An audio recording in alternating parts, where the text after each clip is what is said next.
Hi friends, welcome to my channel explore with Rajavilluri. ఈ వీడియోలో ప్రయాగ్రాజ్లో జరుగుతున్న మహాకుంభమేళాకి సోలోగా సింపుల్గా ఎలా వెళ్ళి రావాలో డీటెయిల్గా చెప్తాను. సో వీడియో అయితే చివరి వరకు స్కిప్ చేయకుండా చూడండి. మనందరికీ తెలిసిన విషయం ఏంటంటే ఈ మహాకుంభమేళా ఫిబ్రవరి 26వ తారీఖు అంటే మహాశివరాత్రి రోజున పూర్తయిపోతుంది. అంటే దాదాపుగా ఇంకా 2 వారాలు మాత్రమే ఉంది. కాబట్టి కుంభమేళాకి వెళ్ళాలా వద్దా అని ఆలోచించే వాళ్ళు, అలాగే వెళ్ళాలి అనుకుంటూ ఆగిపోయే వాళ్ళు వెంటనే కుంభమేళాకి అయితే స్టార్ట్ అయిపోండి. కానీ ప్రస్తుతం ప్రయాగ్రాజ్ వెళ్ళడానికి చాలా ఇబ్బందిగా ఉంది. సోషల్ మీడియాలో చూపించినట్టు రోడ్లన్నీ ట్రాఫిక్ జామ్, అలాగే ట్రైన్స్ కూడా చాలా రష్గా ఉన్నాయి. ఇప్పుడున్న పరిస్థితుల్లో ప్రయాగ్రాజ్ వెళ్ళడానికి బెస్ట్ ఆప్షన్ ఫ్లైట్స్. కానీ ఫ్లైట్ టికెట్ రేట్స్ అనేవి చాలా ఎక్కువగా ఉన్నాయి. సో ట్రైన్కి ట్రై చేయండి. ఈ టైంలో ట్రైన్ టికెట్స్ దొరకడం అనేది కూడా చాలా కష్టంగానే ఉంది. ఎందుకంటే మ్యాక్సిమం అన్ని ట్రైన్స్లోనే టికెట్స్ అనేవి వెయిటింగ్ లిస్ట్లో ఉన్నాయి. సో మీరు ట్రై చేస్తే తత్కాల్ లేదా ప్రీమియం తత్కాల్లో, అది కూడా ఫస్ట్ ఏసీ లేదా సెకండ్ ఏసీ ట్రై చేయండి.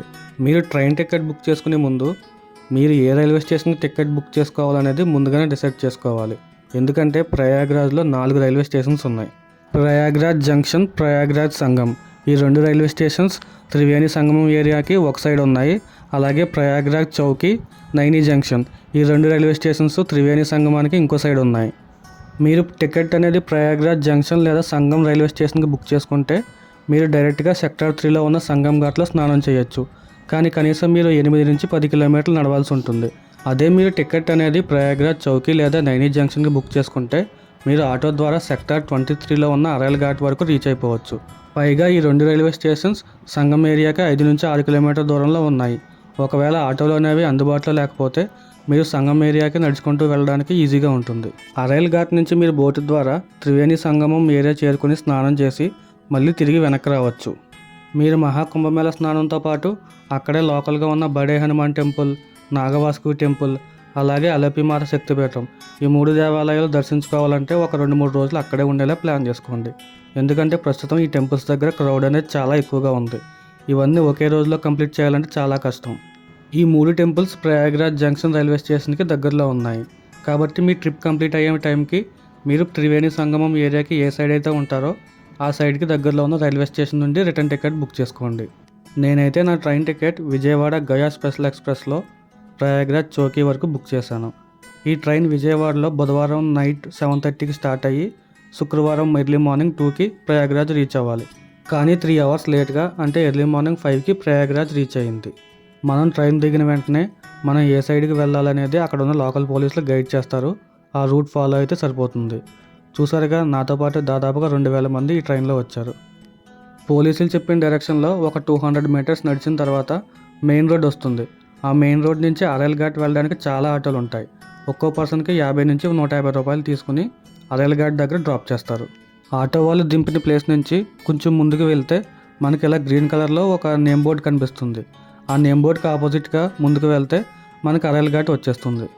అరైల్ ఘాట్ నుంచి లెఫ్ట్ సైడ్కి తిరిగి 1 కిలోమీటర్ నడిచిన తర్వాత యమునా నది ఒడ్డున ఎల్లో కలర్ కంటైనర్ ఒకటి కనిపిస్తుంది. ఇదే బోటింగ్ పాయింట్.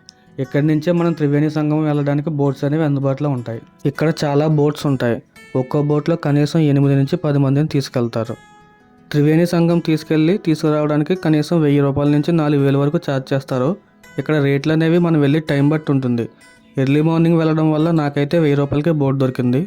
మధ్యాహ్నం అయితే 2000, సాయంత్రం అయితే 4000. ఆ టైంకి వాళ్ళకి ఎంత తోస్తే అంత చెప్తారు. మనం బేరం ఆడుకోవడం బట్టి మీకు బోట్ అనేది దొరుకుతుంది. బోటింగ్ చేసే టైంలో వీళ్ళు మనకు లైఫ్ జాకెట్స్ కూడా ఇస్తారు. అరైల్ ఘాట్ నుంచి త్రివేణి సంగమం ఏరియా రీచ్ అవ్వడానికి కనీసం 10 నుంచి 15 నిమిషాల టైం అయితే పడుతుంది. అక్కడ మనం స్నానం చేయడానికి వీళ్ళు మనకి మినిమం అరగంట టైం అయితే ఇస్తారు. మనం త్రివేణి సంగమం ఏరియాకి బోట్లో వెళ్తున్నప్పుడు దారిలో పావురం జాతికి చెందిన పక్షులు చాలా ఉంటాయి. ఇవి ఇక్కడ స్పెషల్ అట్రాక్షన్. త్రివేణి సంగమం ఏరియా చేరుకున్నాక స్నానం చేయడానికి ఇబ్బంది లేకుండా నీళ్ళు అనేవి మోకాలు లోతు ఉండేలాగా ఇక్కడ అరేంజ్మెంట్స్ అయితే చేశారు. సో మనం ప్రశాంతంగా భయపడకుండా స్నానం చేయొచ్చు. స్నానం కంప్లీట్ అయ్యాక గంగా జలాన్ని ఇంటికి పట్టుకెళ్ళాలనుకునే వాళ్ళు బాటిల్లో వాటర్ నింపుకొని డ్రెస్ చేంజ్ చేసుకుని బోట్ ఎక్కేస్తే వాళ్ళు మనల్ని తిరిగి అరైల్ ఘాట్లో డ్రాప్ చేస్తారు. స్నానం కంప్లీట్ చేసుకుని ఒడ్డుకు చేరుకున్న తర్వాత మీరు ఎక్కడికి వెళ్ళాలనుకుంటున్నారో ప్రాపర్గా ప్లాన్ చేసుకోండి. అరైల్ ఘాట్ నుంచి బయటకు వచ్చాక మెయిన్ రోడ్ దగ్గర ఒక వ్యూ పాయింట్ ఉంటుంది. ఈ వ్యూ పాయింట్ నుంచి చూస్తే మహాకుంభమేళా మొత్తం పూర్తిగా కనిపిస్తుంది. ఈ వ్యూ అయితే అస్సలు మిస్ అవ్వద్దు. ఈ వ్యూ పాయింట్కి ఎదురుగా ఉన్న వీధిలో బైక్ నడిపే వాళ్ళు ఉంటారు. నేను వెళ్ళిన రోజు క్రౌడ్ ఎక్కువగా ఉండడం వల్ల వేరే ప్లేసెస్ చూడడానికి కుదరలేదు. కాబట్టి ఈ బైకర్స్తో మాట్లాడుకుని నేను తిరిగి రైల్వే స్టేషన్కి చేరుకున్నాను. ఈ మహాకుంభమేళా యాత్రకు వెళ్ళే వాళ్ళు ఎక్కువగా హ్యాండ్ క్యాష్ అనేది మెయింటైన్ చేసుకోండి. ఎందుకంటే అక్కడ ఏటీఎంలు, ఫోన్పేలు వాడేవాళ్ళు చాలా తక్కువ. ఇంకో ముఖ్యమైన విషయం ఏంటంటే ఈ ట్రిప్కి మీరు అనుకున్న బడ్జెట్ కన్నా ఈ అమౌంట్ అనేది కొంచెం ఎక్కువే తీసుకెళ్ళండి. ఎందుకంటే ఇక్కడ రేట్లు అనేవి మనం ఊహించిన దానికన్నా ఎక్కువే ఉంటాయి. నేను నా return ticket Prayagraj Chowki station నుంచి తర్వాత రోజు మార్నింగ్ కేరళ వెళ్ళే స్పెషల్ ట్రైన్లో విజయవాడ వరకు బుక్ చేసుకున్నాను. రైల్వే స్టేషన్ బయట ఉత్తరప్రదేశ్ గవర్నమెంట్ వాళ్ళు ప్రయాణికులు విశ్రాంతి తీసుకోవడానికి టెంట్లు అనేవి ఏర్పాటు చేశారు. అంతేకాకుండా ప్రయాణికులు కూర్చోవడానికి కుర్చీలు కూడా ఏర్పాటు చేశారు. ఉదయం వరకు ఇక్కడే రెస్ట్ తీసుకుని నా ట్రైన్ క్యాచ్ చేసి తర్వాత రోజు సాయంత్రం 6 గంటలకి విజయవాడ రీచ్ అయ్యాను. మీరు కుంభమేళాకి వెళ్ళే ముందు ఏమైనా డౌట్స్ ఉంటే కామెంట్ సెక్షన్లో కామెంట్ చేయండి, రిప్లై ఇస్తాను. మీకు ఈ వీడియో నచ్చినట్టయితే లైక్ చేయండి, షేర్ చేయండి, అలాగే సబ్స్క్రైబ్ కూడా చేసుకోండి. Thank you.